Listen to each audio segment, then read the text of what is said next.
How to follow up on real estate leads. Guys, 7 out of every 10 deals that my company does, it comes from follow-up. And by the end of this video, you're gonna know how to do correctly this follow-up that we're talking about, as well as how to set up your company so that none of these leads slip through the cracks.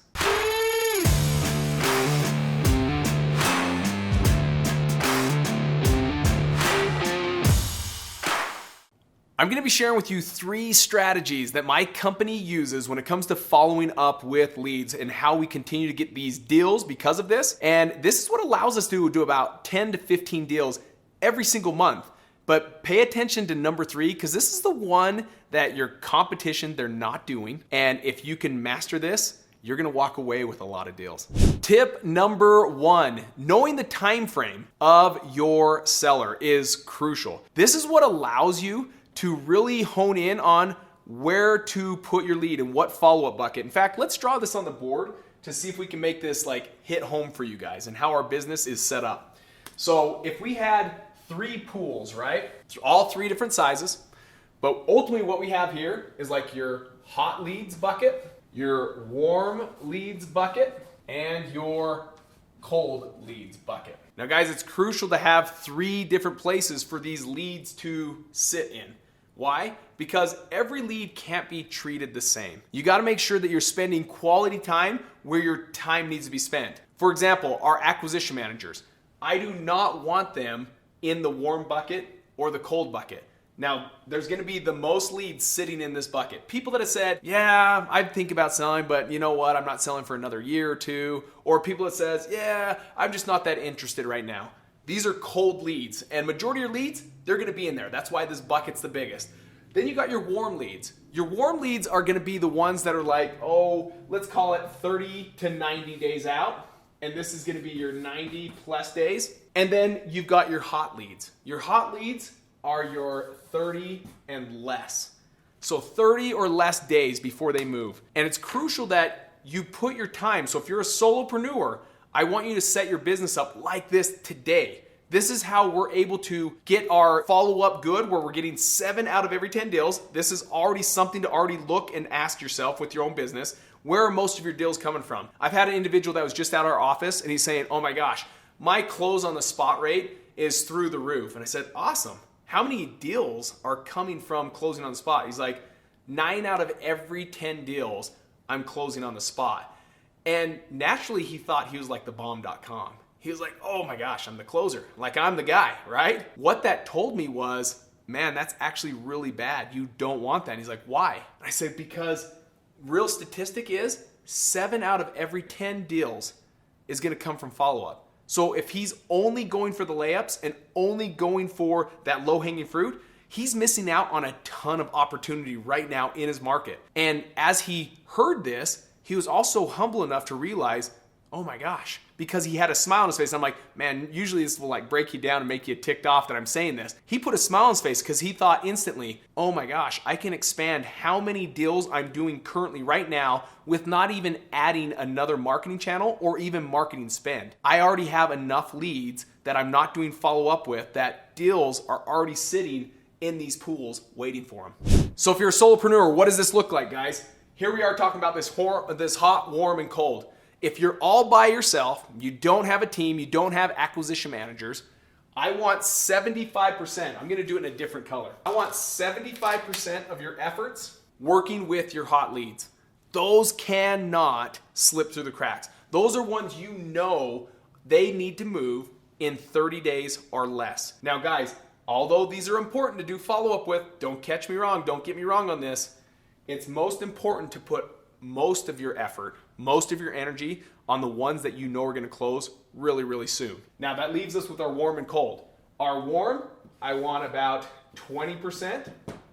That leaves only 5% over here with our colds. Now guys, again, yes, although it's important to do follow-up with your cold bucket or your cold pool, it doesn't get the same attention. You can't have equal attention on all these. Now the biggest thing is tracking these and having it set up, whether it's a CRM. This is how our CRM is set up. We go in there and we have 3 actually different buckets. Every time you talk to a lead, it's coming over and it's going into one of these buckets. And then more importantly, my acquisition managers, so I'm gonna put AMs, acquisition managers, they're over the hot leads. Period, the end, no one else. And that's all they touch. And I only want them to have about 25 to 30 leads each. So that's all they're gonna be working. That's it.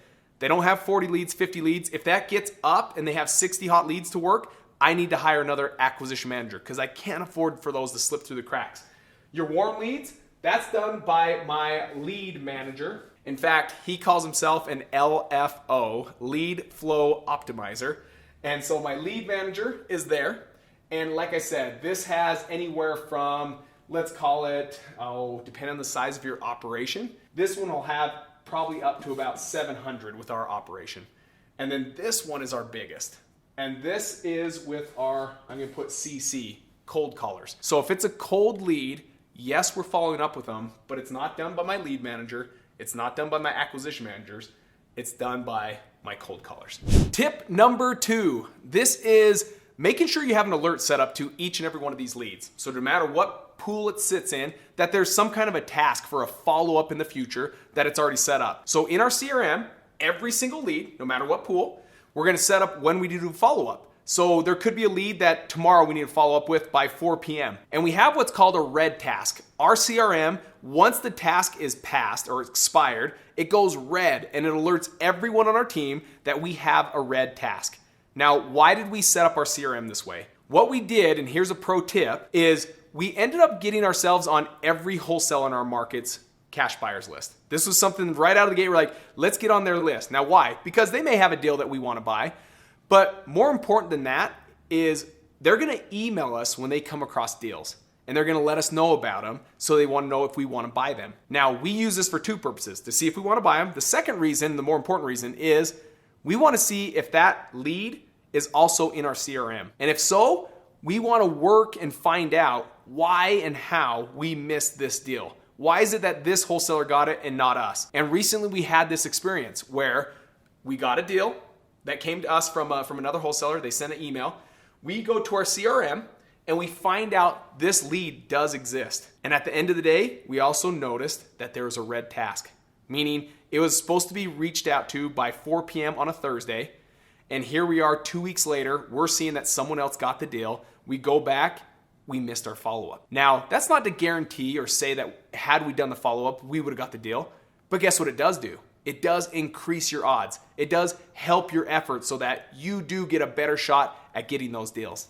Hey guys, before we move on to our 3rd tip, I want you to comment down below and let me know where are your struggles at. What are some of the things with follow-up that you're doing right now that you're like, man, I just don't understand, or I have this question about follow-up. I read every one of these comments and I respond to these so I can try and add value to your wholesaling business. So comment down below and I'll chime in. Tip number 3, this is the gold nugget. This is the one that's gonna change your follow-up forever.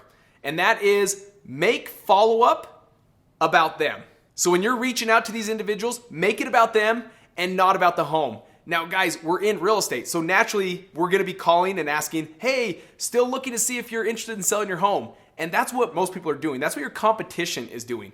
So how do you make it about them? I want you to know that it starts with the first conversation. From the very first time the lead comes in, so there's no follow-up done. I'm talking about this the first time you spoke to them, whether it's been on an appointment or through a phone call, that you're setting the stage for that if there's no business done today, that you're setting the stage for solid follow-up. How do we do that? Find more about them. Yes, you're gonna ask questions. There's gonna be times where you're gonna talk about specifically the house. How many beds, how many baths, how many things have you updated? When's the last time you renovated this or updated this? You're asking things about the home. But more importantly, during those conversations, whether you're face-to-face or on the phone, you're gonna ask them, what is it that they like? You're gonna find out how many kids they have, and not in a weird way. You're not gonna just ask that, but naturally they're gonna start talking about things. Get to know them. Know what they like. Know what they're doing. I had one where they tell me, hey, sorry, we can't talk right now. We're going out to date night. They told me where they were going. They're going out on a movie. And so I said, well, what movie are you going to? They're like, oh, we're going to the new Star Wars.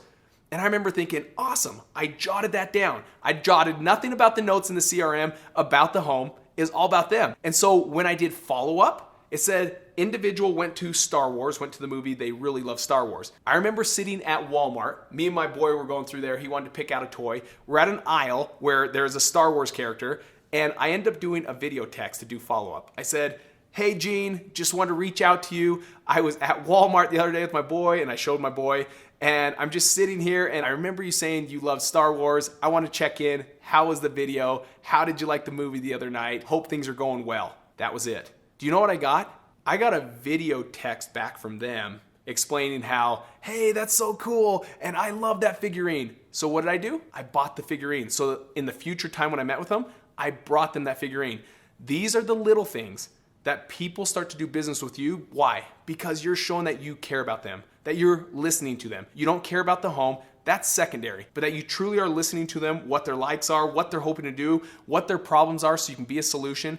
And when you do that, you start to see that you're going to beat your competition. One last story on how to use this follow-up with tip number 3, making about them. I went on an appointment with an individual, and as I was sitting there, we found out that it wasn't gonna make sense. They didn't want to sell at a discount, so they inherited this home.